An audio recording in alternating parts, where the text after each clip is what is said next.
నంద్యాల పట్టణం బాలాజీ కాంప్లెక్స్ లోని లతీఫియా మసీద్ వద్ద క్షణక్షణం టెన్షన్ వాతావరణం నెలకొన్నది. వక్ఫ్ బోర్డు భూములను అక్రమంగా కబ్జా చేశాడని మౌలానా ముస్తక్ అహ్మద్ పై మసీదు నూతన కమిటీ సభ్యుల ఆరోపణల నేపథ్యంలో అక్కడకు చేరుకున్న ఇరు వర్గాల మధ్య రాజుకున్న వివాదాస్పద స్థల విషయంపై ఘర్షణ వాతావరణం నెలకొన్నది. నంద్యాలలో రోజు రోజుకు లతీఫియా మసీదు స్థల వివాదం రచ్చకెక్కుతున్నది. వక్ఫ్ స్థలంలో నిర్మించిన భవనాలపై తనకు పూర్తి హక్కు ఉందని, తనదేనని మౌలానా ముస్తక్ అహ్మద్ పట్టుపడుతున్న వైనం ఇదిలా ఉంటే వక్ఫ్ స్థలంలో కట్టిన నిర్మాణాలు అన్ని కూడా వక్ఫ్ బోర్డుకే చెందుతాయన్నది నూతన కమిటీ సభ్యుల వాదన.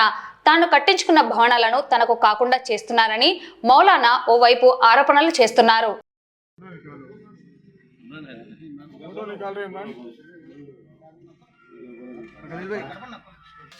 గత 3 నెలల క్రితం 2 నెలల ముందు 14వ తేదీ 5వ నెల 2025వ తేదీ state Waqf board of Andhra Pradesh CO గారు ఈ లతీఫియాకు కానీ గాంధీ చౌక్లో ఉన్న చౌక్ మసీదుకు 2 మసీదులకు 2 కమిటీలు వేసినారు. ఇది వేసింది వక్ఫ్ బోర్డు వేసింది. ఇది వక్ఫ్ బోర్డు ప్రాపర్టీ కాబట్టి government of Andhra Pradesh state Waqf board CO గారు వక్ఫ్ బోర్డు చైర్మన్ గారు ఈ కమిటీని వేసినారు.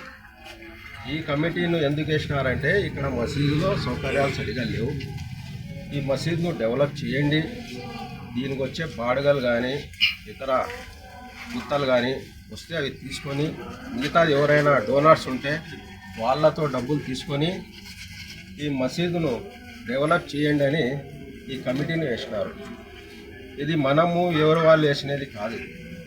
కాబట్టి ఈ కమిటీ గత 2 నెలల నుంచి ఇక్కడ వచ్చి డెవలప్ చేయాలనుకుని ముందుకు సాగుతుంటే 100 మంది ఇక్కడ వచ్చి అడ్డుకుంటున్నారు. వాళ్ళు ఎందుకు అడ్డుకుంటున్నారో తెలియదు, వాళ్ళకి ఏం రైట్స్ ఉన్నాయో తెలియదు. మేము క్లియర్గా అడుగుతున్నాము, మన మీడియా ద్వారా ఈ కమిటీకు రైట్ ఉంది, ఇది state Waqf board of Andhra Pradesh ఇచ్చినారు, మీ దగ్గర ఏమైనా పేపర్ ఉంటే తీసుకోరండి, వీళ్ళు వెనక్కి వెళ్ళిపోతారు, మీరు ఉండండి. లేదా మీ దగ్గర ఏమి రైట్స్ లేవు, మేము దౌర్జన్యం చేస్తాము అంటే మాత్రం ఒప్పుకోం. ఇక్కడ దౌర్జన్యం చేయడానికి ఏమేమి తక్కువ లేరు. కాబట్టి ఏదైతే ప్రభుత్వము కమిటీని వేసిందో దాన్ని మీరు ముందుకు పెట్టి ఏదైతే అభివృద్ధి చేయాలనుకుంటున్నారో మసీదును ఆ విధంగా డెవలప్ చేసుకోండి. స్థానికంగా మంత్రి గారు కూడా ఉన్నారు, వారి దగ్గరికి కూడా ఈ కమిటీ మెంబర్స్ పోతారు. పోయి దీనికి ఏదైనా ఫండ్స్ వక్ఫ్ బోర్డు ద్వారా కానీ ఏదైనా ఇతర ఫండ్స్ ద్వారా ప్రభుత్వం నుంచే నిధులు తీసుకొని ఈ మసీదుని కూడా డెవలప్ చేస్తారని ఈ కమిటీ చేసినారు. మీరు ఇప్పటికే 2 శుక్రవారాలు అయిపోయినాయి. అడ్డుకోవడం మంచి పద్ధతి కాదు. కాబట్టి నేను మీడియా ద్వారా ఇంకొకసారి వాళ్లకు క్లియర్గా చెప్తున్నాను, మీ దగ్గర ఏదైనా రైట్ ఉంటే మీరు మసీదులోకి రండి, లేకుంటే పోలీసు వారికి కూడా మేము ఈ కమిటీ వారు ఆశ్రయిస్తారు. ఎందుకంటే వాళ్ళ దగ్గర ఏం లేదు, ఏదైనా ఉంటే మీరు తీసుకురండి.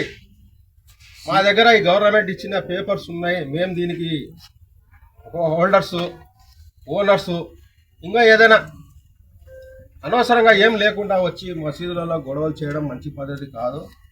ఇది అందరికీ చెడ్డ పేరు వస్తుంది. కాబట్టి దయచేసి అందరూ గౌరవించాలని, ప్రభుత్వం ఇచ్చిన ఈ కమిటీని అందరూ గౌరవించాలని మనస్ఫూర్తిగా కోరుకుంటున్నాను. ధన్యవాదాలు.